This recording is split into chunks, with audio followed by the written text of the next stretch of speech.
ஒரு அப்பாவுக்கு 2 பிள்ளைங்க. மூத்தவன் ரொம்ப அடக்கம். அப்பா எது சொன்னாலும் கேட்பான். பெரியவங்களுக்கு கீழ்ப்படிஞ்சு நடப்பான். இளையவன் அப்படி இல்லை. தான் நினச்சதை தான் சொல்லுவான், செய்வான். அடுத்தவங்க சொல்கிறத கேட்க மாட்டான், அடங்கி நடக்க மாட்டான். இந்த 2 பேரில் யாரை உங்களுக்கு பிடிக்கும்? பெரியவனை தான் பிடிக்கும். ஏன்னா அவன் தான் சொல்கிற பேச்சை கேட்குறவன் அப்படின்னு சொல்லுவீங்க. ஆனால் ஒரு ஞானி என்ன சொல்கிறார் தெரியுமா? ஒரு குழந்தை அதன் அறிவுக்காக மதிக்கப்பட வேண்டுமே தவிர அதனுடைய கீழ்ப்படியும் தன்மைக்காக அல்ல அப்படிங்கிறார். நம்ம குழந்தைகளை சுயமாக சிந்திக்கிறதுக்கு நாம் விடுறதில்ல. மற்றவங்களை பார்த்து காப்பி அடிக்கிறதுக்கு தான் நாம் அவங்களுக்கு கற்றுக் கொடுக்குறோம். புகழ்பெற்ற மனிதர்கள் சிலருடைய பேரை சொல்லி நீயும் அவர் மாதிரி ஆகணும், இவர் மாதிரி ஆகணும் அப்படின்னு சொல்லிகிட்டே இருக்கிறோம். குழந்தைகள் தங்களுடைய தனித்தன்மையை வளர்த்துக்கிறதுக்கு நாம் தடையாக இருக்கிறோம். ஒரு குழந்தைகிட்ட அனாவசியமாக நம்பிக்கையை வளர்த்துடக்கூடாது. எந்த கோட்பாட்டையும் திணிக்கக்கூடாது. நாம் ஏற்கனவே அர்த்தமில்லாத கருத்துக்களையும் கொள்கைகளையும் மனசில் போட்டு நிரப்பி வச்சுருக்கிறோம். இந்த உலகத்துக்கு புதுசாக சேர்ந்திருக்கிற ஒரு குழந்தையின் தூய்மையான மனசில் நம்ம கருத்துக்களை அறிமுகம் செய்ய அல்லது திணிக்கிறதுக்கு நமக்கு எந்த அதிகாரமும் கிடையாது. ஒரு குழந்தைய நீ இந்த மதத்தை சேர்ந்தவன் அப்படின்னு பிறந்ததுமே ஒரு முத்திரை குத்தி விடுறோம். இது அதோட சுதந்திரத்தை ஆரம்பத்திலேயே கிள்ளி எறிகிறது மாதிரி தான். நீங்கள் ஒரு மதத்தின் வழிமுறைகளை கடைப்பிடிச்சிக்கிட்டு வர்றீங்க, அந்த வழியில் போய்கிட்டு இருக்கிறீங்க, சரி, அதனால் போகிறீங்க. அதுக்காக உங்கள் குழந்தையையும் அதே வழியில் தான் வரணும் அப்படின்னு கட்டாயப்படுத்துறதுக்கு உங்களுக்கு என்ன உரிமை இருக்குது? அந்த குழந்தை சுயமாக சிந்தித்து ஒரு முடிவுக்கு வரட்டுமே, அதுக்கு நீங்கள் ஏன் தடையாக இருக்கிறீங்க? நமக்கு உண்மையிலேயே நம்ம குழந்தை மேலே அன்பு இருந்தால் இது மாதிரி திணிப்பு வேலைகளை செய்யக்கூடாது. திணிப்பு வேலைகளிலிருந்து குழந்தைகளை காப்பாற்றினா போதும். அதுதான் ரொம்ப முக்கியம். அடுத்த தலைமுறை அற்புதமான தலைமுறையாக உருவாகும். நாம் தான் சாதி மத சங்கடங்களில் மாட்டிக்கிட்டு தவிக்கிறோம். அவங்களாவது சாதி மத வேறுபாடு இல்லாத சமுதாயத்தை பார்க்கட்டுமே, அந்த சௌகரியங்களை அனுபவிக்கட்டுமே. அதுக்கு நாம் என்ன செய்யணும்னா ஒன்றும் செய்யாமல் இருந்தால் போதும். ஒரு குழந்தைகிட்ட நம்ம கருத்தை திணிக்கும் பொழுது என்ன ஆகுது தெரியுமா? அது அவனை அவங்ககிட்ட இருந்தே அப்புறப்படுத்தி விடுது. அவனுடைய தனித்தன்மையை அழிச்சுடுது. அவனை ஒரு எல்லைக்குள்ளே திணிச்சுடுது. இதெல்லாம் அன்புங்கிற பேரால் பெற்றோர்கள் செய்கிற தப்பு. இதெல்லாம் கேட்டுக்கிட்டு இந்த காலத்தில் அப்பா ஒருத்தர் சொன்னார், நான் கருத்துக்களை எல்லாம் என் பையன்கிட்ட திணிக்கிறது இல்லைங்க, ஆனால் அதிகமாக சாப்பிட சொல்லி கட்டாயப்படுத்துவேன் அப்படின்னார். உங்கள் வீட்டு சமையல் அவ்வளவு நல்லா இருக்குமான்னு கேட்டாங்க. நல்லா இருந்தால் நான் ஏன் அவனை சாப்பிட சொல்லி கட்டாயப்படுத்த போகிறேன் அப்படின்னார். ஒரு பெரியவர்கிட்ட பேசிக்கிட்டு இருந்தேன். அவர் என்கிட்ட ஒரு கேள்வி கேட்டார். திருடர்கள் எத்தனை வகை தெரியுமா உனக்கு அப்படின்னார். இதுதான் அவர் கேட்ட கேள்வி. எதுக்காக என்ன பார்த்து அந்த கேள்வி கேட்டார் தெரியல. இருந்தாலும் நான் அவருக்கு பதில் சொன்னேன். திருடர்களில் எத்தனையோ வகை உண்டுங்க. கார் திருடன், சைக்கிள் திருடன், முகமூடி திருடன், எப்படி சொல்லிகிட்டே போகலாம். இருந்தாலும் என்னுடைய சிற்றறிவுக்கு எட்டின வரையில் திருடர்களை 2 வகையாக பிரிக்கலாம் அப்படின்னு நினைக்கிறேன். ஒன்று ராத்திரியில் திருடுற திருடன், இன்னொருத்தன் பகலில் திருடுற திருடன். அதாவது பகல் திருடன், ராத்திரி திருடன் அப்படின்னு பெரியவர் சிரித்தார். என்ன சிரிக்கிறீங்களே? என்ன கள்வர்கள் 4 வகை அப்படின்னு ஆரம்பித்தார். எப்படின்னு கேட்டேன். சாப்பாட்டுக்கு இல்லாமல் திருடுறாங்க பாருங்கள், அது ஒரு வகையான். சாப்பாட்டுக்கு இருந்தும் திருடுறாங்க பாருங்கள், அது ஒரு வகையான். இதை தவிர இன்னும் ஒரு 2 வகை திருட்டு உண்டு. அது என்னென்னா ஆண்டவன்கிட்ட இருந்து நாம் திருடுற திருட்டு, இன்னொன்று என்னென்னா நம்மக்கிட்ட இருந்து ஆண்டவன் திருடுற திருட்டு அப்படின்னார். எனக்கு ஒன்றும் புரியல. என்ன சார் இது, ஆண்டவனையே திருடன்னு சொல்கிறீங்களே அப்படின்னு ஆச்சரியமா. ஆமாங்க, ஆண்டவனை கள்வன்னு சொல்கிறது இல்லையா? காஞ்சிபுரத்துக்கு பக்கத்தில் திருக்கார்வனம் அப்படின்னு ஒரு ஊர் இருக்குது. அங்கே உள்ள பெருமாளுக்கு கள்வர்னு தான் பேர். அது மட்டும் இல்லை, திருமங்கை ஆழ்வார் தம்முடைய திரு நெடுந்தாண்டகத்தில் கார்வனத்துள்ளாய் கள்வா அப்படின்னு தான் அழைக்கிறார் அப்படின்னு நிறைய உதாரணம்லாம் சொல்ல ஆரம்பித்தார். அதுக்கப்புறம் அவர்கிட்ட பேசி நான் புரிஞ்சுக்கிட்ட விவரங்களை தான் நான் இப்போ உங்ககிட்ட சொல்ல போகிறது. அதாவது அவர் சொன்ன முதல் வகை திருடர்கள் சாப்பாட்டுக்கு இல்லாமல் திருடுறவங்க. இவங்களை திருத்தி போடலாம். சாப்பாட்டுக்கு இருந்தும் பணம் சேர்க்கணுங்கிற ஆசையால் பொய் கணக்கெல்லாம் எழுதுகிறாங்க பாருங்கள், அவங்க தான் 2வது வகை. 3வது வகை திருட்டு தான் மிகப்பெரிய திருட்டு. இறைவனுக்கு சொந்தமானதை நம்முடையதுன்னு நினைக்கிற திருட்டு. எது இறைவனுக்கு சொந்தமானது அப்படின்னா ஆத்மா. பகவானுக்கு சொந்தமான ஆத்மாவை நம்முடையதுன்னு நினைக்கிறது தான் அந்த மாபெரும் திருட்டு. இதுக்கு பேர் தான் ஆத்மாபகாரமா. சரி, இதுக்கு பரிகாரம் என்ன? எல்லாம் இறைவனுடையது, நமக்கு ஒன்றும் இல்லை அப்படின்னு நினைக்கிறது தான் இதுக்கு பரிகாரம். இதெல்லாம் இருக்கட்டும். 4வது திருட்டு ஒன்று சொன்னோம்ல, ஆண்டவன் நம்மகிட்ட இருந்து திருடுறது. அது எப்படி? ஆண்டவனை கல்வன்னு சொல்கிறாங்க, அது சரி. அவர் என்னத்தை திருடினார்? இப்போ இன்னொருத்தருக்கு சொந்தமான ஒன்றை எடுத்து வச்சுக்கிறது தான் கள்ளத்தனம். ஆனால் ஆண்டவன்னு எடுத்துக்கிட்டோம்னா இருக்கிறது எல்லாமே அவனுக்கு சொந்தம். அப்படி இருக்கிறப்போ அவரை எப்படி கல்வன்னு சொல்கிறது? இது என்ன புரியாமல் இருக்குதே அப்படின்னு சொல்லி பார்த்தா அதுக்கும் விளக்கம் சொல்கிறாங்க அவங்க. அதாவது ஆண்டவனுக்கு உருவமே கிடையாது, அரூபமாக இருக்கிறவன், அதாவது உருவம் இல்லாமல் இருக்கிறவன். அப்படி உள்ள பகவான் நம்மளை மாதிரி உருவத்தில் இருக்கிறான். நம்மளை மாதிரியே கை காலு மூக்கெல்லாம் இருக்குது ஆண்டவனுக்கு. இந்த உருவம் நம்மகிட்ட இருந்து திருடினது தானே. அவன் தன்னுடைய உண்மையான திருமேனியை நமக்கு காட்டாமல், அதாவது தரிசனம் கொடுக்காமல் இருக்கிறது கள்ளத்தனம் தானே. அதனால தான் இதுவும் ஒரு பெரிய திருட்டு, இருக்கிறதுலே மிகப்பெரிய திருட்டு அப்படிங்கிறார். என்கிட்ட பேசிக்கிட்டு இருந்தார், இந்த விஷயம்லாம் சொல்லிகிட்டு இருந்தார் அந்த பெரியவர். அதாவது திருட்டை ஆன்மீக நோகத்தில் அவர் பார்க்குறார். நம்ம பார்வையில் இதை விட அபூர்வமான திருட்டுலாம் இங்கே உண்டு, அபூர்வமான திருடர்களும் உண்டு. ஒரு திருடன் சிறையிலிருந்து விடுதலையாகி வெளியில் போனான். கொஞ்ச நாளில் மறுபடியும் திரும்பி ஜெயிலுக்கு வந்துட்டான். அப்போது சிறை அதிகாரி அவனுக்கு அறிவுரை சொன்னாராம். ஏன்பா இப்படி அடிக்கடி தப்பு பண்ணிவிட்டு ஜெயிலுக்கு வந்துவிடுறியே, உனக்கு சொந்த பந்தம் எதுவும் இல்லையா? உனக்கு அப்பா அண்ணன் தம்பிகள் அவங்க கூட எல்லாம் சேர்ந்து வாழணுங்கிற ஆசை இல்லையா அப்படின்னு கேட்டிருக்கார். அவங்களோட சேர்ந்து வாழணுங்கிற ஆசை எனக்கு நிறைய உண்டுங்க சார் அப்படின்னு அவன். அப்புறம் எதுக்கு இப்படி ஜெயிலுக்கு வந்துவிடுற அப்படின்னாரான் அவர். அவங்க எல்லாருமே இங்கே தானே சார் இருக்காங்க அப்படின்னு அவன். இந்த உலகத்தில் எல்லாருக்கும் மகிழ்ச்சி தரக்கூடிய ஒரு பொருள் எது? இது ஒரு முக்கியமான கேள்வி.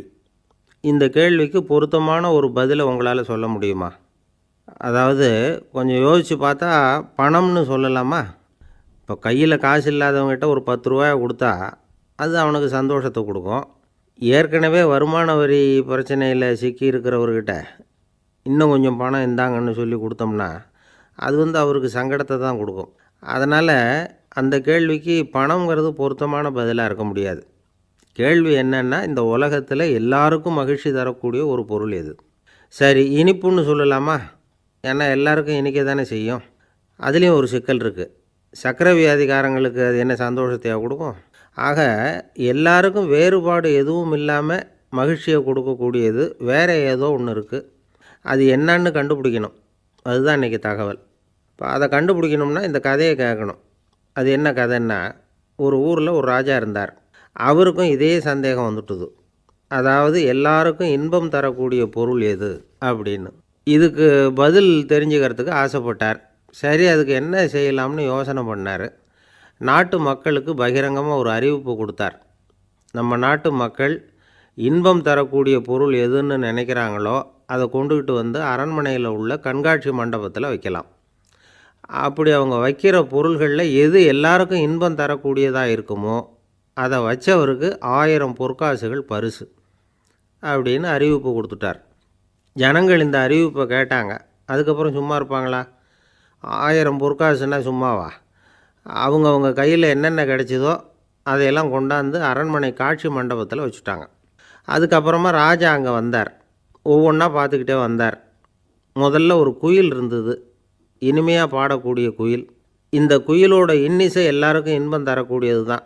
இருந்தாலும் காது கேட்காதவங்களுக்கு இந்த இசை எப்படி இன்பம் தர முடியும்? அதனால் இது சரியில்லைன்னு விட்டார். அடுத்தபடியாக போனார். அங்கே என்ன வச்சுருக்குறாங்கன்னு பார்த்தா ஒரு அழகான மயில் அங்கே தோகை விரித்து ஆடிக்கிட்டு இருக்குது. இந்த மயிலோட ஆட்டம் மனசுக்கு இன்பம் தரக்கூடியது தான். இருந்தாலும் பார்வை இல்லாதவங்க இந்த ஆட்டத்தை பார்த்து ரசிக்க முடியுமா? முடியாது. அதனால் இதுவும் சரியில்லை அப்படின்னு சொல்லிவிட்டார். அதுக்கு அடுத்தபடியாக போனார். பல வகையான இனிப்பு பண்டங்களை வச்சுருந்தாங்க. பார்த்தார், வயசானவங்களுக்கும் நோயாளிகளுக்கும் இது இன்பம் தராது, துன்பம் தான் கொடுக்கும் அப்படின்னார். இப்படி ஒவ்வொன்றா பார்த்துக்கிட்டே போகிறார். அழகான மலர்கள், கனிகள், ஓவியங்கள் எதுவுமே பொருத்தமாக தெரியல. சகல பேருக்கும் இன்பம் தரக்கூடிய வகையில் எதுவும் இல்லை. கடைசியாக வந்தார். அங்கே ஒரு களிமண் பொம்மை இருந்தது. அது என்ன பொம்மை தெரியுமா? பசியால் வாடி இருக்கிற ஒருத்தருக்கு ஒரு அம்மா இனிமையாக பேசிக்கிட்டு சோறு போடுறது மாதிரி அந்த பொம்மையை செஞ்சுருந்தாங்க. அதுக்கு கீழே அன்பு அப்படின்னு எழுதியிருந்துதான். ராஜா பளிச்சுன்னு ஒரு முடிவுக்கு வந்தார். அந்த பொம்மையை செஞ்ச சிற்பியை வரவழைச்சார், பரிசு கொடுத்தார். அன்பு ஒன்று தான் எல்லாருக்கும் இன்பம் அளிக்கக்கூடிய பொருள். காது கேட்காதவங்களும் அதை கேட்க முடியும், பார்வை இல்லாதவங்களும் அதை பார்க்க முடியும், குழந்தைகளும் அதை உணர முடியும் அப்படின்னு அதுக்கு விளக்கம் கொடுத்தார் அந்த மன்னர். இந்த உலகத்தில் எல்லாருக்கும் மகிழ்ச்சி தரக்கூடிய ஒரு பொருள் அன்பு தான். அதை புரிஞ்சுக்கிட்டு தான் சில கணவன்மார்கள் மனைவி பேரில் ரொம்ப அன்பை காட்டிக்கிறது வழக்கம். ஒரு வீட்டு வாசப்படி பக்கமாக மழைக்கு வந்து ஒதுங்கினார் ஒருத்தர். மழை தூரிக்கிட்டு இருந்தது, இருட்டு நேரம். அந்த வீட்டில் இருந்தவர், இன்றைக்கி ராத்திரி வேணும்னா இங்கேயே தங்கிட்டு காலையில் போங்க அப்படின்னார். உடனே இவர் சொன்னார், ரொம்ப நன்றிங்க, ஒரு 10 நிமிஷத்தில் இதை வந்துவிடுறேன் அப்படின்னு சொல்லிவிட்டு எங்கேயோ ஓடினார். 10 நிமிஷம் கழித்து திரும்பி வந்தார். ஆமாம், எங்கே போயிட்டு வந்தீங்கன்னு கேட்டார் வீட்டில் இருந்தவர். நேராக எங்கள் வீட்டுக்கு போய் மனைவிக்கிட்ட இன்றைக்கி ராத்திரி இங்கேயே தங்கிக்கிறேன்னு சொல்லிவிட்டு வந்துவிட்டேன் அப்படின்னார் அவர். அன்பில் இது ஒரு நாள் ராமர் அரசவையில் உட்காந்துருக்கிறார். ராமராஜ்யம் நடந்துக்கிட்டு இருந்த நேரம். அந்த சமயத்தில் ஒரு நாய் வந்து அரச சபைக்கு வந்துதான். அது தலையில் அடிபட்டு ரத்தம். அந்த கோலத்தில் அது அங்கே வந்தது. எல்லாரும் ஆச்சரியமாக அதை பார்த்தாங்க. ராமரும் அந்த நாயை பார்த்தார். நீங்கள் வந்த காரியம் என்ன நடந்தது, எதுவாக இருந்தாலும் பயப்படாமல் சொல்லு அப்படின்னார். உடனே அந்த நாய் மெதுவாக சொல்ல ஆரம்பிச்சுதான். ஐயா, நான் தெருவில் போய்கிட்டு இருந்தேன். வழியில் ஒருத்தர் வந்தார். அவர் வேத சாஸ்திரம்லாம் படித்த பெரியவர். அவர் எந்த காரணமும் இல்லாமல் அவர் கையில் வச்சுருந்த குச்சியால் என் தலையில் அடிச்சுட்டார். அதுதான் தலையில் ரத்தம். இதை நீங்கள் விசாரித்து தகுந்த தீர்ப்பு வழங்கணும் அப்படின்னு தான் அந்த நாய். ராமர் பார்த்தார். உடனே தன்னுடைய காவலர்களை அனுப்புனார். அந்த ஆளை எங்கே இருந்தாலும் போய் கொண்டுகிட்டு வாங்க அப்படின்னு விட்டார். காவலர்கள் போனாங்க. அந்த ஆளை பிடிச்சி கொண்டு வந்துட்டாங்க. அரண்மனைக்கு வா அப்படின்னு சொல்லி கூப்பிட்டுட்டு வந்துட்டாங்க. என்ன நடந்ததுன்னு விசாரித்தார் ராமர். அதுக்கு அந்த ஆள் சொன்னார், நான் வந்து வீதி வழியாக வந்துக்கிட்டு இருந்தேன். குறுக்க இந்த நாய் வந்தது. நான் அவசரமாக போய்கிட்டு இருந்தேன். இது எனக்கு வழி விடாமல் குறுக்க பூந்து இடைஞ்சல் பண்ணிச்சு. எனக்கு கோபம் வந்துட்டுது, அதனால் அடிச்சுட்டேன். வேத சாஸ்திரம் படித்த நான் என் வசமிழந்து கோபப்பட்டது பெரிய தப்பு தான். அதை நான் ஒத்துக்கிறேன், குற்றத்தை ஒப்புக்கொள்கிறேன். எனக்கு என்ன தண்டனை கொடுக்கணுமோ அதை கொடுங்க, ஏற்றுக்கிறேன் அப்படின்னு விட்டார். சரி, இப்போ அந்த ஆளுக்கு தண்டனை கொடுக்கணும். என்ன தண்டனை கொடுக்கறது யோசனை பண்ணார் ராமர். அதையும் அந்த நாய்கிட்டே கேட்டார். நீயே சொல்லு, என்ன தண்டனை கொடுக்கலாம் இவருக்கு அப்படின்னார். இதுக்கு அந்த நாய் என்ன சொல்லிச்சு தெரியுமா? இவரை ஏதாவது ஒரு கோயிலுக்கு தர்மகர்த்தாவாக நியமனம் பண்ணிவிடுங்க, அதுதான் இவருக்கு சரியான தண்டனை அப்படின்னுது. இதை கேட்டதும் ராமர் முகத்தில் புன்னகை. ஆனால் அங்கே இருந்த மற்றவங்களுக்கெல்லாம் ஆச்சரியம். அது எப்படி, தப்பு செஞ்சவங்களுக்கு தண்டனை கொடுக்கறது தானே நியாயம், அதை விட்டுட்டு தர்மகர்த்தா பதவியை கொடுக்க சொல்லுதே இந்த நாய் அப்படிங்கிற ஆச்சரியம். இந்த சந்தேகத்தை அந்த நாய்கிட்டேயே கேட்டாங்க அங்கே இருந்தவங்க. இதுக்கு அந்த நாய் பதில் சொல்லிச்சான். நான் வந்து போன பிறவியில் ஒரு கோயிலுக்கு தர்மகர்த்தாவாக இருந்தேன். எவ்வளவோ கவனமாக எச்சரிக்கையாக தான் என்னுடைய கடமைகளையெல்லாம் செஞ்சுக்கிட்டு வந்தேன். அப்படி இருந்தாலும் சில சமயங்களில் என்னையும் மீறி கோயில் செல்வத்தை நான் அனுபவிக்கிறதுக்கு காரணமாயிட்டேன். ஒரு கோவிலுக்கு தர்மகர்த்தாவாக இருக்கிறவங்க எப்படியும் இந்த பாவத்திலேருந்து தப்பிக்கிறது கஷ்டம். அதனால தான் நான் இந்த பிறவியில் நாயாக பிறந்து இப்படி கஷ்டப்படுறேன். இதே நிலைமை இந்த ஆளுக்கும் ஏற்படணும் அப்படிங்கிறதுக்காக தான் அவரையும் ஒரு கோயிலுக்கு தர்மகர்த்தாவை நியமிக்கும்படி கேட்டுக்கிட்டேன் அப்படின்னு தான் இந்த நாய். இதிலேருந்து என்ன தெரியுது, எந்த பதவியில் நாம் இருந்தாலும் நமக்கு தெரியாமல் கூட அதை தவறாக உபயோகப்படுத்தக்கூடாதுங்கிறத இதிலேருந்து புரிஞ்சுக்கணும். இல்லைன்னா அடுத்த பிறவியில் நாயாக பிறந்து எங்கேயாவது போய் வாழை ஆட்டிகிட்டு நிற்க வேண்டியது தான். கோவில் வாசலில் 2 நாய் பேசிக்கிட்டு இருந்து தான், போன ஜென்மத்தில் நான் மனுஷனாக தான் இருந்தேன். ஒரு கோவில் பூசாரி பேச்சை கேட்டுவிட்டு அவரோட கூட்டு சேர்ந்துக்கிட்டு ஆண்டவன் போட்டிருந்த நகையெல்லாம் அபகரித்து என்கிட்ட கொடுத்தாரு அவர். நான் எடுத்துகிட்டு வந்துட்டேன். திருடினது அந்த ஆள் தான், எடுத்துக்கிட்டு வந்தது தான் நான். இருந்தாலும் நான் மட்டும் நாயாக பிறந்துட்டேன். இப்போ மட்டும் அந்த பூசாரி என்கிட்ட மாட்டினா கடித்து குதறி போடுவேன் அப்படின்னு தான். அவசரப்பட்டு அப்படி செஞ்சுடாதே, பதிலுக்கு அவரும் உன்னை திருப்பி கடித்தாலும் கடிச்சிருவார். ஏன்னா அவரும் இப்போ ஒரு நாயாக தான் பிறந்திருக்கிறார் அப்படின்னு தான் இன்னொன்று. அது எப்படி உனக்கு தெரியும்னு தான் இது. நான் தானே அது அப்படின்னு தான் அந்த நாய். காஞ்சிபுரத்தில் பல்லவ ராஜா ஒரு கோவில் கட்டினார், கைலாசநாதர் கோவில். அதுக்கு கும்பாபிஷேகம் பண்ணுறதுக்கு ஒரு நாள் குறிப்பிட்டு அதுக்கு வேண்டிய ஏற்பாடுகள்லாம் பண்ணினார். முதல் காரியமாக கடவுளை வேண்டிக்கிட்டார், நீங்கள் இந்த கும்பாபிஷேகத்துக்கு நேரில் வந்து கலந்துக்கணும்னார். கடவுள் அந்த ராஜா கனவுல வந்தார். நீ கும்பாபிஷேகம் வச்சிருக்கிற அதே நாளில் அதே நேரத்தில் எனக்கு இன்னொரு ஊரில் ஒரு கும்பாபிஷேகம் இருக்குது, அதுக்கு போக வேண்டியிருக்கு. அதாவது திருநின்ற ஊரில் என்னுடைய பக்தர் ஒருத்தர், அவரும் ஒரு கோயில் கட்டி கும்பாபிஷேகம் செய்கிறார். நான் அதுக்கு போக வேண்டியிருக்கு, அதனால் உன்னுடைய தேதியை நீ மாற்றி வச்சுக்கோ அப்படின்னார். கடவுள் தான் எங்கேயும் இருக்கிறவராச்சே, அவர் நினச்சா 2 இடத்துலையும் இருந்து கோயில் கும்பாபிஷேகத்தை நடத்த முடியாதா? ஏன் இப்படி செய்யலை? அது ஒரு முக்கியமான காரணத்துக்காகத்தான். திருநின்ற ஊரில் இருந்த பூசலாருங்கிற அந்த அடியாரின் பெருமையை இந்த உலகத்துக்கு எடுத்து காட்டணுங்கிறதுக்காகத்தான் கடவுள் அந்த ராஜா கிட்ட அப்படி சொன்னார். சரி, அந்த அடியார் அப்படி என்ன தான் பெருசாக கோயில் கட்டி விட்டார்? ராஜா கட்டின கோயிலை விட பெருசா?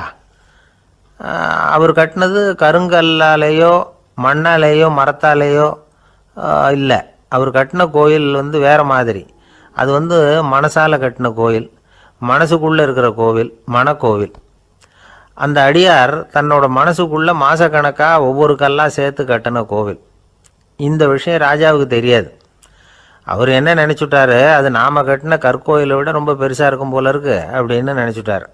சரி, அப்பேற்பட்ட அந்த கோயிலை தரிசனம் பண்ணிவிட்டு வருவோம் அப்படின்னு நினச்சி ராஜா திருநின்ற ஊருக்கு போகிறார். அங்கே போய் பார்த்தா கோயிலையும் காணும், ஒன்றையும் காணும். கடைசியில் பூசலார் கட்டின மனக்கோவில் தான் அதுங்கிறத அவர் புரிஞ்சுக்கிறார். உடனே அந்த அடியாரின் காலில் விழுந்து வணங்குறார். அவரோ, இது மனசால முயன்ற கோவில், இதுக்கு இத்தனை பெருமையா அப்படின்னு ஆச்சரியப்படுறார். இதில் ஆச்சரியப்படுறதுக்கு ஒன்றும் இல்லை. ஆண்டவன் விரும்புகிறது அகபக்தியையே தவிர புற தோற்றங்களே அல்ல.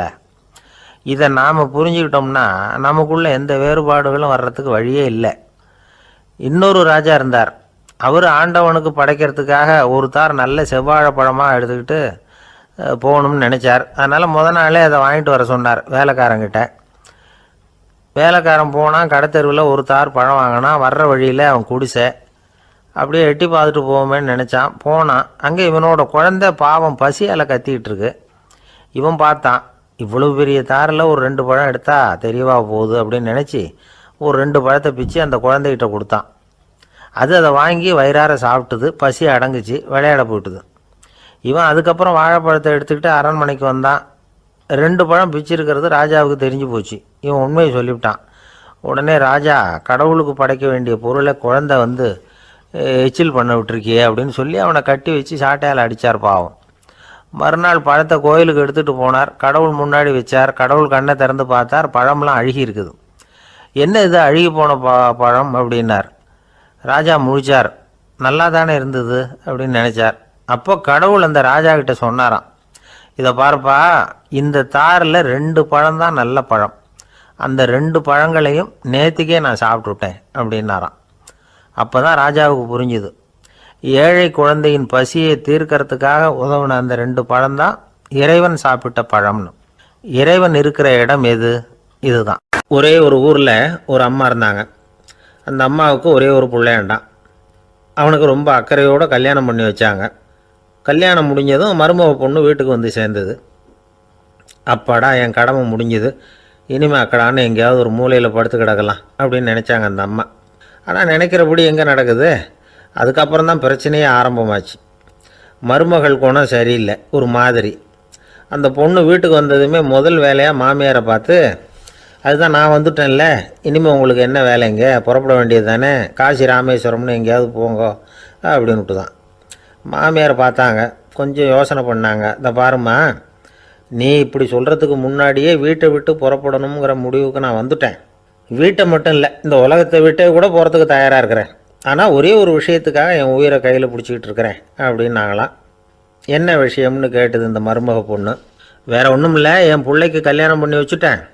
ஒரு பேர புள்ள பிறந்து அதை என் கண்ணால் பார்த்துட்டேன்னா நான் எங்கே வேணும்னாலும் போகிறதுக்கு தயாராக இருக்கிறேன். அப்படின்னாங்களாம் அந்த மாமியார்.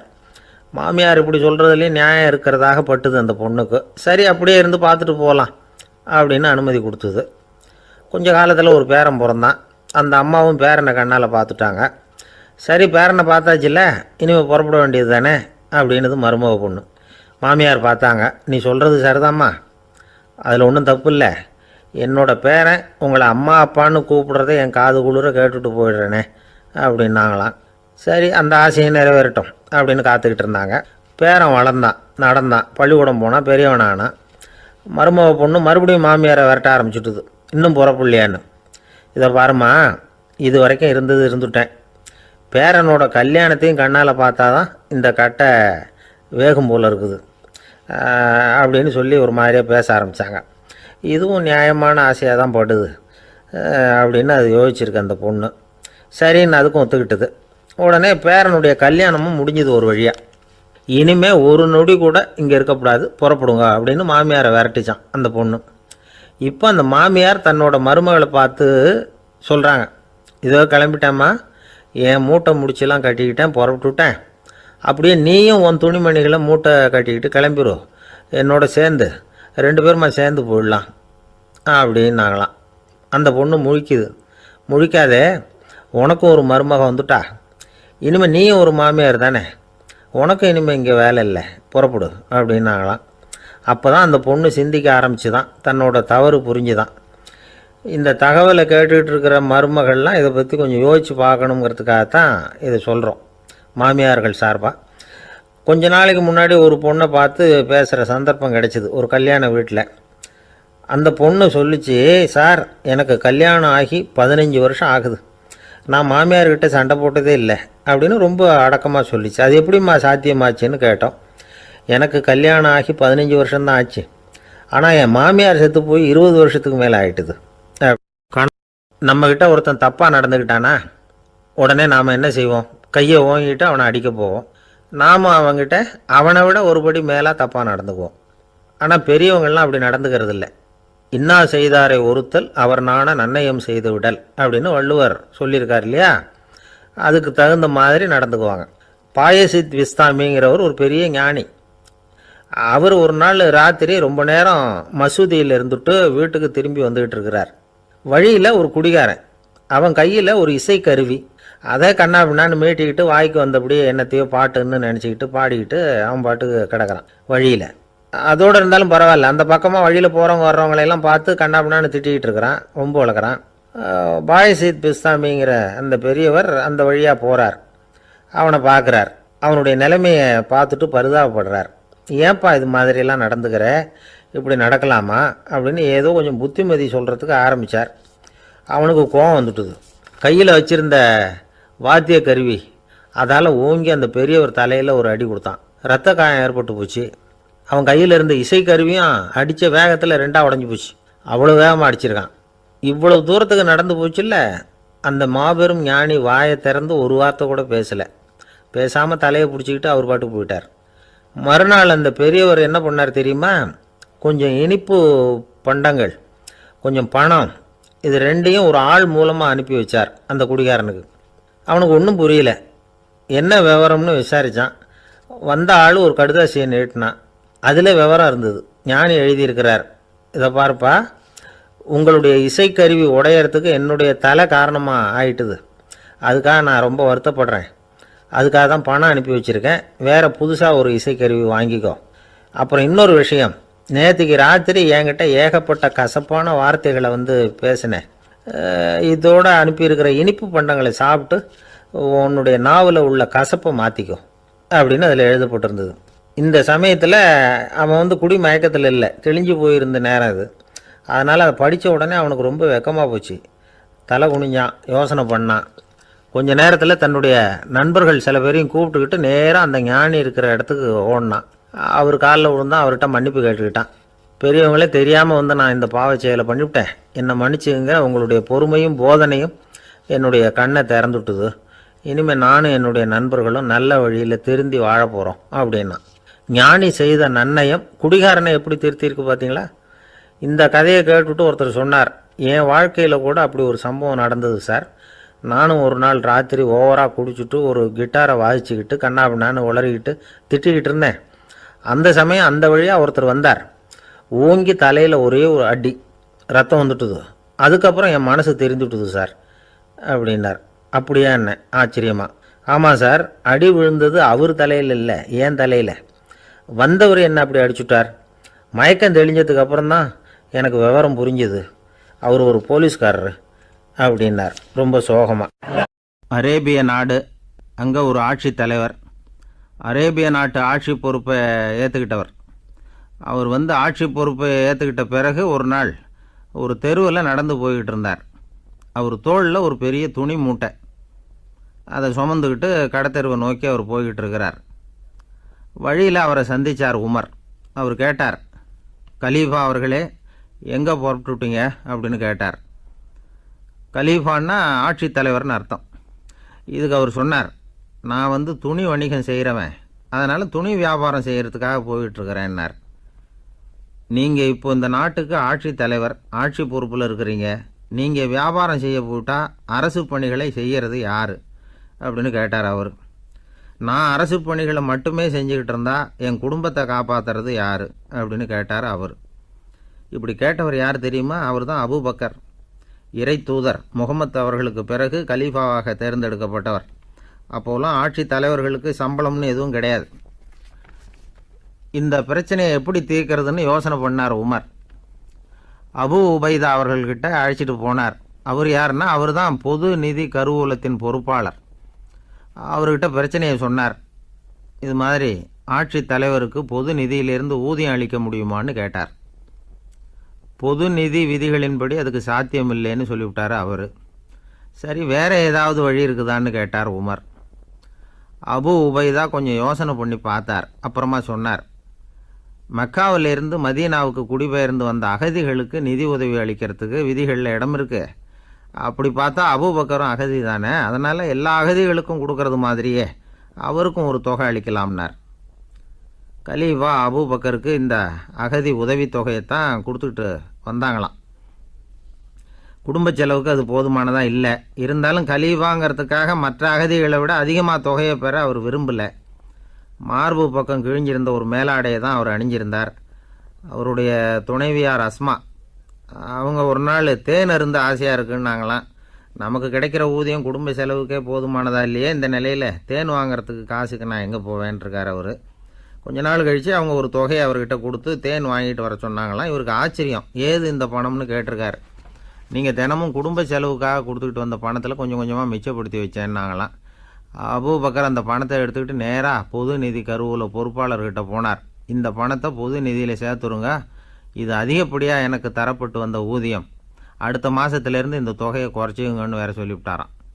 பசியை தணிக்க தேவையான அளவு உணவு, ஒரு ஜோடி உடை, இதை தவிர கூடுதலாக மக்கள் பொது நிதியிலிருந்து வாங்கிக்கிறதுக்கு என் குடும்பத்தாருக்கு உரிமை இல்லை அப்படின்னு சொல்லி கண்டிப்பாக சொல்லிவிட்டாராம். அவர் வாங்கிட்டு வந்த இந்த குறைந்த ஊதியம் கூட அவர் மனசை உறுத்திக்கிட்டே இருந்தது. கடைசி நேரம் அவர் தம்முடைய மகள் ஆயிஷா அவர்களை அழைச்சார். மகளே, இதுவரைக்கும் பொது நிதியிலிருந்து நான் வாங்கிட்டு வந்த தொகை என்னுடைய இதயத்தில் பாரமாக அழுத்திக்கிட்டு இருக்கு. என் தோட்டத்தை விற்று அதில் வர்ற பணத்திலேருந்து நான் இதுவரைக்கும் வாங்கிட்டு வந்த ஊதிய தொகையை கணக்கு போட்டு பொது நிதியில் சேர்த்துடு அப்படின்னாராம். பதவி ஏற்கிறதுக்கு முன்னாடி தன்கிட்ட இருந்ததை விட இப்போ கூடுதலாக என்ன சொத்து இருக்குன்னு பார்த்துருக்கார். ஒரு ஒட்டகம், ஒரு கோப்பை, ஒரு பணியாள். இதையும் அடுத்தபடியாக கலீஃபாவா வர்றவர்கிட்ட ஒப்படைச்சிருங்க அப்படின்னு விட்டாராம். அதே மாதிரி அடுத்து வந்த உமர்கிட்ட ஒப்படைச்சாங்க. அப்போ உமர் சொன்னாராம், அபூபக்கரே, இந்த முன்மாதிரியால் உங்களுக்கு பிறகு இந்த ஆட்சி பொறுப்பை ஏற்கிறவர்களை பெரும் நெருக்கடிக்கு ஆளாகி விட்டீங்க அப்படின்னு சொல்லி ரொம்ப கண் கலங்கினாராம். கடைசியாக அபூபக்கர் தன்னுடைய குடும்பத்தாருக்கு விட்டு சென்ற சொத்து ஒரு படுக்கை விரிப்பு, ஒரு போர்வை, அவ்வளவுதான். இது சிந்திக்க வேண்டிய ஒரு செய்தி. ஒரு ஊரில் ஒரு மன்னர் இருந்தாராம். அமைச்சர் அவர்கிட்ட சொன்னாராம், மன்னா, நம்ம ராஜ்யத்தில் இனிமே லஞ்ச ஊழலே இருக்காதுன்னாராம். ஆஹா, அப்படின்னா ஊழல் பேர் வழிகளையெல்லாம் நாடு கடத்தியாச்சா அப்படின்னு கேட்டிருக்காரு மன்னர். இதுக்கு அவர், அப்படி இல்லைங்க, இனிமே கொடுக்கறதுக்கு ஜனங்கள்கிட்ட பணமே இல்லை அப்படின்னு. ஒரு ஊரில் ஒரு மன்னன் இருந்தான், கொடுங்கோல் மன்னன். நிறைய தொந்தரவு பண்ணிக்கிட்டு இருந்தான். அவன் ஒரு தடவை என்ன பண்ணான் தெரியுமா? ஒரு தப்பும் பண்ணாத ஒரு இளைஞனை பிடிச்சி ஜெயிலில் அடைச்சுட்டான். அந்த பையனோட சொந்தக்காரங்கள்லாம் ராஜா கிட்ட போனாங்க. அவன் ஒரு தவறும் பண்ணலை, அவனை விடுதலை பண்ணுங்க அப்படின்னு கெஞ்சி கேட்டுக்கிட்டாங்க. மன்னன் வந்து யோசனை பண்ணான். அந்த இளைஞனை கூப்பிட்டுக்கிட்டு வர சொன்னான். அவனை கொண்டாந்து ராஜா முன்னாடி நிறுத்தினாங்க. இதை பாருப்பா, உன்னை நான் விடுதலை பண்ணுவேன், ஆனால் ஒரு கண்டிஷன். அந்த நிபந்தனையை நீ நிறைவேற்றினா உனக்கு விடுதலை அப்படின்னா மன்னன். சரின்னு ஒத்துக்கிட்டான் பையன். மன்னன் வந்து கண்டிஷன் என்னங்கிறத சொன்னான். உங்ககிட்ட ஒரு செம்மறி ஆட்டை கொடுக்க போகிறேன், 1 மாதத்துக்கு அதுக்கு தேவையான தீனியையும் கொடுக்க போகிறேன். 1 மாதம் கழித்து அந்த ஆட்டை வந்து எடை போட்டு பார்ப்பேன். அந்த ஆட்டின் எடை கொஞ்சம் கூட கூடி இருக்கக்கூடாது. எடை கூடி இருந்தால் உனக்கு விடுதலை கிடையாது. என்ன சொல்கிற அப்படின்னா. பையனுக்கு ஒன்றும் புரியல, பயமாக போயிட்டுது. குழம்பிக்கிட்டே நின்றுக்கிட்டு இருக்கிறான். சரி, ஒரு நாள் டைம் தரேன், நல்லா யோசனை பண்ணி பார்த்துட்டு நாளைக்கு உன் முடிவை சொல்லு அப்படின்னா மன்னன். பையன் கவலையோடு வெளியில் வந்தான். அங்கே ஒரு பெரியவர் நின்றுக்கிட்டு இருந்தார். அவர்கிட்ட விஷயத்தை சொன்னான். அந்த பெரியவர் இந்த பையனுக்கு காதோட காதாக ஒரு வழியை சொல்லி கொடுத்தார். அதை கேட்டதும் பையன் மறுபடியும் மன்னன் முன்னாடி வந்து நின்னா, உங்கள் நிபந்தனையை ஏற்றுக்கிறேன்னு சொன்னான். மன்னன் வந்து ஒரு ஆட்டுக்குட்டியையும் அதுக்கு 1 மாதத்துக்கு தேவைப்படுற தீவனத்தையும் கொடுக்கும்படியாக உத்தரவு போட்டான். கொடுத்தாங்க, ஓடிட்டு போயிட்டான். 1 மாதம் தினமும் தவறாமல் அந்த தீவனத்தை ஆட்டுக்குட்டிக்கு போட்டுக்கிட்டு இருக்கிறான். 1 மாதம் கழித்து அந்த ஆட்டை வந்து அரண்மனைக்கு ஓட்டிகிட்டு போனான். மன்னன் அதை எடை போட்டு பார்க்குறான், எடை கூடவே இல்லை, அப்படியே தான் இருக்குது. உடனே போட்ட நிபந்தனைப்படி அந்த இளைஞனை வந்து விடுதலை பண்ணிவிட்டான். சரி, ஆட்டுக்கு எடை கூடாமல் இருக்கிறதுக்கு அந்த பெரியவர் சொல்லி கொடுத்த யோசனை என்ன அப்படின்னா, அது வேற ஒன்றும் இல்லை. அந்த ஆட்டுக்கு எதிரில் அது கண்ணில் படுற மாதிரி ஒரு ஓநாயை கட்டி போட சொன்னார். அவ்வளவுதான். ஆட்டுக்கு ஓநாய்ங்கிறது பிறவி பகை. ஓநாயை பார்த்தா ஆடு நடுங்க ஆரம்பிச்சிரும், அவ்வளவு பயம். தினமும் அந்த ஆடு பயந்துக்கிட்டே தீனி சாப்பிட்டுது, எடை கூடல. அதுதான் ரகசியம். இது வந்து சின்ன பிள்ளைங்களுக்கான ஒரு கதை. இதிலேருந்து தெரிஞ்சிக்க வேண்டிய உண்மை என்னென்னா, நாமெல்லாம் சாப்பிட்றப்ப மனசும் உடம்பும் அமைதியாக இருக்கணும். அப்போ தான் அது உடம்புல ஒட்டும். அவசரத்துலேயும் பயத்துலையும் சாப்பிட்டா அது சரியாக ஜீரணமாகாது. இன்னொரு ராஜா இருந்தார். அவரும் ஒரு இளைஞனை ஜெயிலில் அடைச்சி விட்டார். விடுதலை பண்ணணும்னா ஒரு கண்டிஷன்னார். என்னன்னு கேட்டான். ஒரு ஆட்டுக்குட்டியை அவன் முன்னாடி கொண்டாந்து நிறுத்துவேன், நீ அதுக்கிட்ட ஒரு கேள்வி கேட்கணும், அதுக்கு சரியான பதிலை சொல்லணும். அப்படி செஞ்சுட்டா உனக்கு விடுதலைன்னார். இளைஞன் யோசனை பண்ணி பார்த்தான். சரின்னு ஒத்துக்கிட்டான். அது பிரகாரமே ஆட்டுக்குட்டியை பதில் சொல்ல வச்சுட்டான். என்ன நடந்தது தெரியுமா? ஆட்டுக்குட்டியை கொண்டாந்து நிறுத்தினாங்க. இவன் மெதுவாக அதுக்கிட்ட போனான். அது காதுகிட்ட போய் ஏப்ரலுக்கு அடுத்த மாதம் என்ன மாதம்னு கேட்டான். அது உடனே மேன்னு கத்திச்சு. இவன் விடுதலை ஆகிட்டான். லோகமானிய பால கங்காதர திலகர் இருந்தார்ல, அவருக்கு 15 வயசுலேயே கல்யாணம் நடந்துதான். மனைவி பேர் தபிபாய். ரொம்ப பெரிய குடும்பத்து பொண்ணு, நல்ல குணம். அவங்க குடும்பம் நடத்திக்கிட்டு இருக்கிறாங்க. அந்த காலத்தில் திருடர்கள் பயம் அதிகம். இந்த காலத்தில் மட்டும் என்னன்னு கேட்குறீங்களா? நீங்கள் கேட்குறது நியாயம்தான். இருந்தாலும் இந்த காலத்து திருடனுக்கும் அந்த காலத்து திருடனுக்கும் ஒரு முக்கியமான வித்தியாசம் உண்டு. அதாவது அந்த காலத்து திருடன்லாம் நியாயம் அநியாயம் பார்க்குறது உண்டு, இந்த காலத்தில் அப்படி பார்க்குறது இல்லை. அந்த காலத்தில் திருட வர்றவங்கள்ட்ட கூட ஒரு தார்மீக உணர்வு உண்டாம். அதாவது அப்போ உள்ள கொள்ளைக்காரங்க எதை களவாடினாலும் சரி, அரிசியை மட்டும் களவாடுறது இல்லையா, அப்படி ஒரு கொள்கை. அதனால் பாருங்கள், அந்த காலத்து பெண்கள் வந்து நகை நட்டுகளை பத்திரமா வைக்கணும்னா பெட்டியில் வைக்கிறதில்ல, அரிசி பானையில் போட்டு வச்சு விடுறது. இப்போல்லாம் பேங்க்கில் வந்து சேஃப்டி லாக்கர்னு இருக்குல்ல, அது மாதிரி அந்த காலத்தில் வந்து சேஃப்டி லாக்கருங்கிறது அரிசி பானை. இந்த வளையல், மூக்குத்தி, தோடு இப்படி எதுவாக இருந்தாலும் அதில் போட்டு பத்திரமா வச்சுருவாங்க. திருடன் வந்து அரிசி பானை பக்கம் போகிறதில்ல. ஏன்னா சாப்பிட்ற விஷயத்தில் கை வைக்கக்கூடாது, அது பாவம் அப்படின்னு அவன் நினைக்கிறான். திலகரோட மனைவி தபீபாயும் அதே மாதிரி தன்னுடைய ஆபரணங்களை ஒரு அரிசி பானைக்குள்ளே போட்டு மூடி வச்சுருந்தாங்களாம். இப்படி இருந்தப்போ ஒரு நாள் ஒரு பிச்சைக்கார பொண்ணு வீடு வீடாக பிச்சை கேட்டுக்கிட்டே வந்திருக்குது.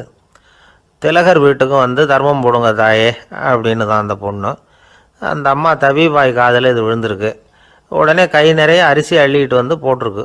பாத்திரத்தில் அரிசியை போட்டதுக்கு அப்புறம் தான் தெரியுது, பளிச்சுன்னு கண்ணில் படுது. அதாவது அந்த அம்மாவோட வைர மூக்குத்தி ஒன்று அரிசியோடு சேர்ந்து அந்த பிச்சைக்கார பொண்ணு பாத்திரத்தில் போய் விழுந்துட்டுது. இந்த அம்மாவுக்கு மனசுக்குள்ளே குழப்பம், என்ன இப்படி ஆகிட்டுதே, மூக்குத்தி போயிட்டுதே, பிச்சை பாத்திரத்துலேருந்து அதை எப்படி எடுக்கிறது அப்படின்னு தயக்கம். வாயை திறந்து அதை கேட்குறதுக்கும் கூச்சம். திண்ணையில் உட்காந்துருந்த திலகர் இவ்வளவையும் பார்த்துக்கிட்டு இருக்கிறார். மனைவியின் மனசுக்குள்ளே நடக்கிற மௌன போராட்டத்தை அவர் நல்லா புரிஞ்சுக்கிட்டாராம். மனைவியை பார்த்து சொன்னாராம், தபீபாய், இது வந்து தெய்வ சம்மதம், அவளுக்கு சேர வேண்டிய மூக்குத்தி அவகிட்ட போயிட்டுது.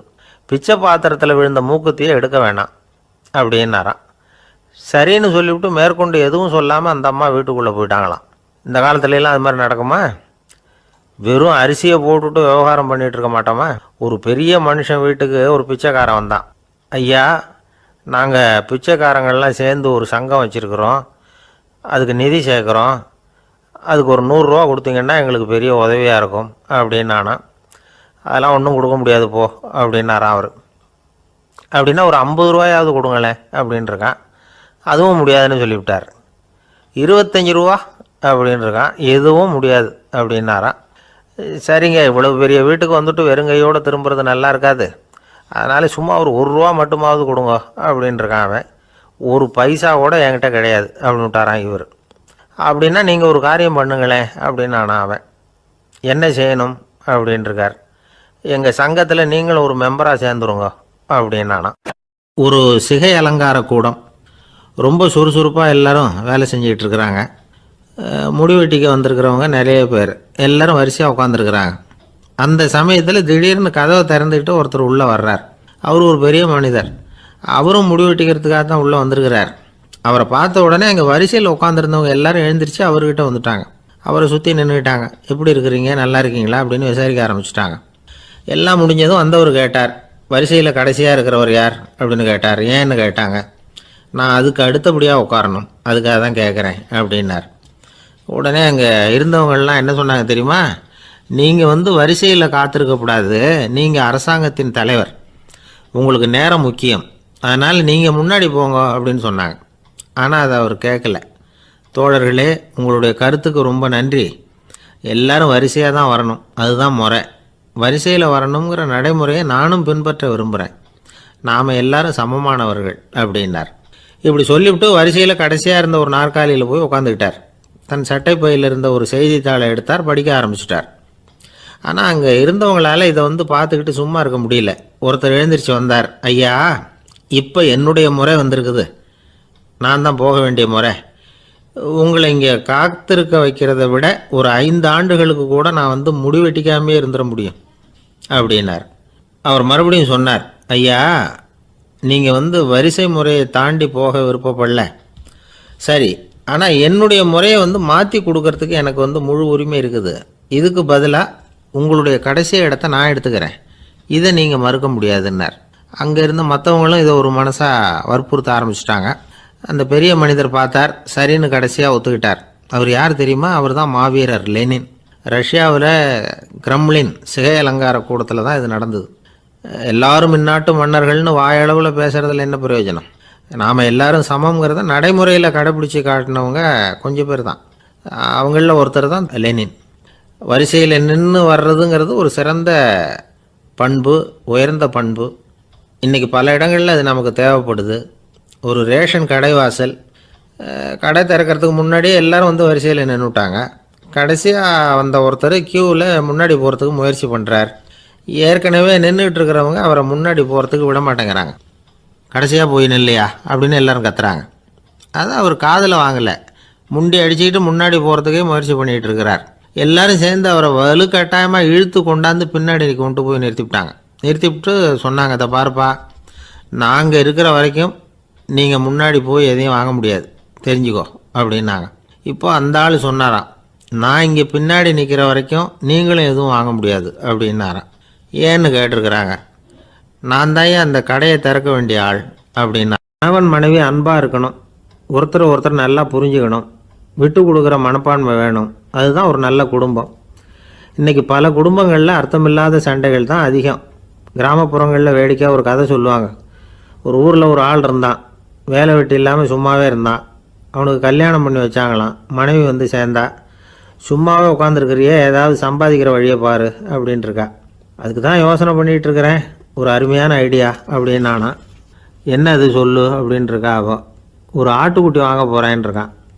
அதை வாங்கி என்ன பண்ண போகிறேன்னா, அந்த குட்டி வளரும், பெருசாகும், அதுக்கப்புறம் அது நிறைய குட்டி போடும் அப்படின்ட்டுருக்கான். சரி, அப்புறம் என்ன, அதையெல்லாம் சந்தையில் கொண்டுட்டு போய் விற்றுவிட்டு அந்த காசுக்கு ஒரு எருவு மாடு வாங்கலாம். சரி, அது எதுக்கு? எருவு மாடு நிறைய பால் கொடுக்கும், அதை கொண்டுகிட்டு போய் பால் பண்ணையில் கொடுப்பேன், அல்லது நானே விற்றுருவேன். கை நிறைய காசு கிடைக்கும். அதுக்கப்புறம் ஒரு பசுமாடு வாங்குவேன், பாலையும் விற்கலாம், நாமளும் காய் போட்டு சாப்பிட்லாம், இப்படிலாம் சொல்லியிருக்கான். அப்போ அந்த பொண்ணு சொல்லிச்சான், அடுத்த தெருவில் இருக்கிற எங்கள் அம்மா வீட்டுக்கும் கொஞ்சம் பால் கொடுத்து அனுப்பலாம் அப்படின்ட்டுருக்கா அந்த பொண்ணு. இந்த இடத்துல கணவனுக்கு கோவம் வந்துட்டுது. அது எப்படி உங்கள் அம்மா வீட்டுக்கு எதுக்கு கொடுக்கணும், அதெல்லாம் முடியாதுன்றிருக்கான். இந்த இடத்துல சண்டை ஆரம்பமாயிட்டுது. கொஞ்ச நேரத்தில் 2 பேரும் சத்தம் போட ஆரம்பிச்சிட்டாங்க. கடுமையான சண்டை நடக்கிறத பக்கத்து வீட்டுக்காரன் காதில் வாங்கினான். அவன் ஓடியாந்தான். அவனுக்கு தெரியும் வாங்காத மாட்டுக்காக இப்படி சண்டை போட்டுக்கிட்டு இருக்கிறாங்கங்கிறது அவனுக்கு புரியும். அவன் ஓடி வந்து சொன்னான், ஏண்டா உன்னோட பசுமாட்டை ஒழுங்காக கட்டி போடக்கூடாதான்ருக்கான். என்னடா சொல்கிறேன்னா இவன், உன் மாடு என் தோட்டத்தில் வந்து மேய்ஞ்சுட்டுது, பயிரெலாம் நாசமாயிட்டுது, 10,000 ரூபா அளவுக்கு சேதம், அதை வாங்கிட்டு போகிறதுக்கு தான் வந்தேன், குடுறா 10,000 நானான். இவன் அரண்டு போயிட்டான். அப்புறம் சொன்னான், டே நான் இன்னும் மாடே வாங்கலையே, அதுக்குள்ளே அது வந்து எப்படிடா உன் தோட்டத்தில் மேயும், என்னடா உளறேன்ருக்கான். நீ தாண்டா இப்போ உளறிக்கிட்டு இருக்க, மாடே வாங்கலை, அதுக்குள்ளே எப்படிடா வந்து உன்னுடைய மனைவி அவங்க அம்மா வீட்டுக்கு பால் கொடுத்து அனுப்ப முடியும் அப்படின்னு அவன் கேட்டானா. நம்ம ஆளுக்கு இப்போ தான் புத்தி வந்துதான். அர்த்தமே இல்லாத சண்டை போட்டுக்கிட்டு இருக்கிறோம் அப்படிங்கிறத அவன் புரிஞ்சுக்கிட்டானான். இது நம்ம முன்னோர்கள் சொல்லியிருக்கிற ஒரு கதை. சண்டையில் தான் அர்த்தம் இல்லையே தவிர கதையில் அர்த்தம் உண்டு. அதாவது இல்லாத விஷயங்களுக்காக சண்டை போட்டுக்கிட்டு இல்லறத்தை வீணாக்கிக்கிட்டு இருக்கிற மனிதர்கள் இன்றைக்கு நிறைய பேர் இருக்கிறாங்க. ஒருத்தன் தன்னுடைய மனைவியை பற்றி மாமனார்கிட்ட புகார் சொன்னானா, மாமா உங்கள் பொண்ணு அர்த்தமில்லாத சண்டை போடுறா, எதுக்கு எடுத்தாலும் எடுத்தெறிஞ்சு பேசுகிறா அப்படின்ட்டுருக்கான். நீ எப்படி மாப்பிள்ளை அதை சமாளிக்கிற அப்படின்னு கேட்டிருக்காரு அவர். அவள் எடுத்தெறியறது என் மேலே படாமல் ஒதுங்கி நின்றுக்கிறேன் அப்படின்னு நானா.